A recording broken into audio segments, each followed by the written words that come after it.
성령님, 좋은 아침입니다. 이 시간 성령님을 초청합니다. 오늘도 내 안에 오셔서 하나님을 기쁘시게 해드릴 것을 소원하게 해주세요. 오늘도 말씀을 통해 구체적으로 무엇을 해야 될지를 깨닫게 해주세요. 깨달은 것을 삶 속에서 실천할 수 있도록 인도해 주세요. 좋으신 주님의 은혜가 오늘 이 시간 우리 모든 교우들과 함께 하시기를 바랍니다. 오늘 우리가 함께 나누실 은혜 받을 말씀은 마태복음 5장 13절에서 20절까지 말씀을 가지고 함께 은혜를 나누겠습니다. 오늘 본문에서 예수님은 하나님의 나라의 백성이 지녀야 하는 정체성을 소금과 빛이다 라고 말씀하고 계십니다.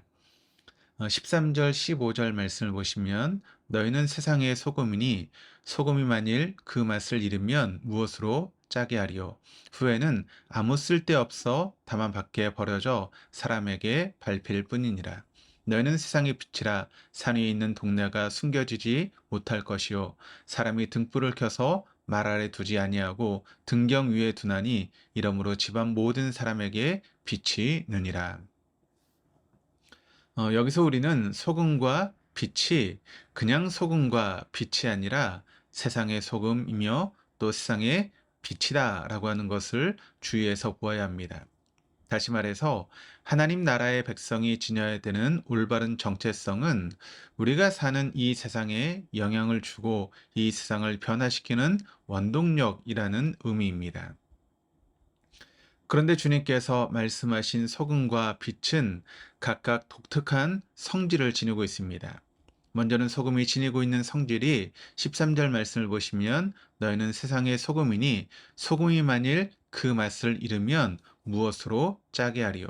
후에는 아무 쓸데없어 다만 밖에 벌어져 사람에게 밟힐 뿐이니라. 소금이 지니고 있는 독특한 성질은 바로 짠맛에 있습니다. 이 짠맛은 유일하게 소금만이 지니고 있죠.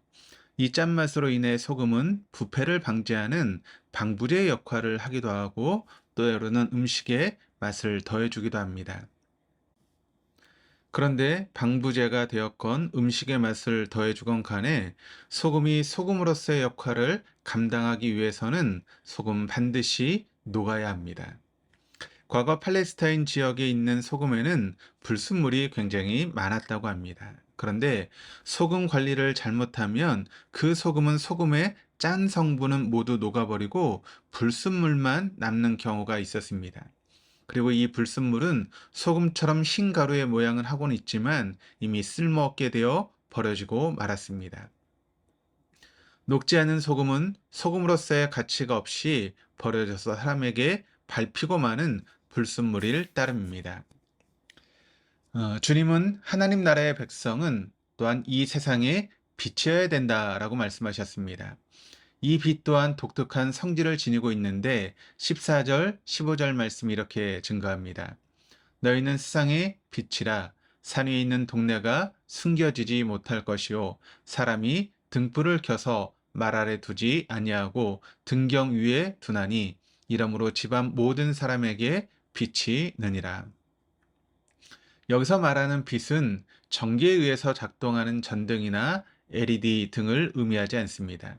15절에 등불을 켜서에서 켜다라고 하는 의미로 사용된 단어는 헬라어로서 카이오라고 하는 동사입니다. 이 카이오라고 하는 동사는 태우다라고 하는 의미입니다. 그러니까 여기서 켜다라고 하는 말은 스위치를 올린다라고 하는 의미가 아니라 기름을 연료로 스스로를 태워서 빛을 낸다라고 하는 그런 의미입니다. 이 등잔을 밝혀서 곡물의 분량이 되는 그 그릇 아래에 두면 그 빛은 곧 사그러지고 맙니다. 그러나 등경에 걸어두면 그 등잔은 온 집안을 환히 비추는 빛이 되어집니다. 과거 유대인들이 살았던 주거지는 주로 야트막한 산 위에 형성되어 있었습니다. 그리고 이 주거지를 조금만 벗어나면 주변은 농경지나 목초지가 대부분이었습니다. 그러니까 밤길을 가는 나그네들은 한 점의 빛도 없이 캄캄한 들판을 지나야 하는 경우가 많았는데 이때 산 위에 있는 주거지의 불빛은 이들에게 등대와도 같은 그런 역할을 했습니다. 하나님 나라의 백성들이 이 세상의 소금과 이 세상의 빛으로 사는 것은 쉽지 않습니다. 그것은 이 세상 속에서 스스로를 녹이고 태우는 우리 자신을 내어주는 고통의 과정이 있어야 함을 의미합니다. 녹지 않으면 소금이 그 맛을 낼 수 없듯이, 태우지 않으면 등잔이 빛을 밝힐 수 없듯이, 하나님 나라의 백성된 우리 그리스도인은 이 세상 안에서 우리 스스로를 녹여야 하고 불살라야 합니다. 이것이 우리를 이 세상 가운데 부르신 하나님의 놀라운 뜻인 줄 믿습니다.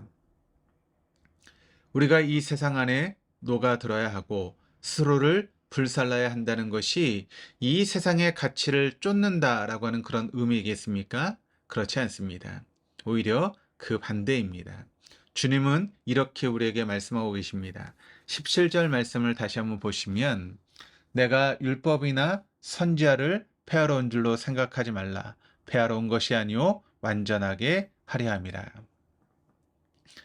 주님께서 사셨던 당시의 종교 지도자들은 주님께서 그들이 가르치고 있는 모세의 가르침을 업신여기고 무시하고 있다라고 생각했습니다.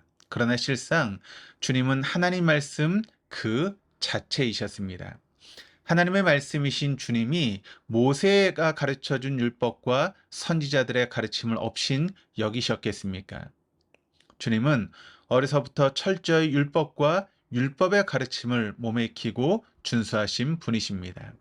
주님은 하나님께서 모세에게 주신 율법의 한 획이라도 가벼이 여기지 않았습니다.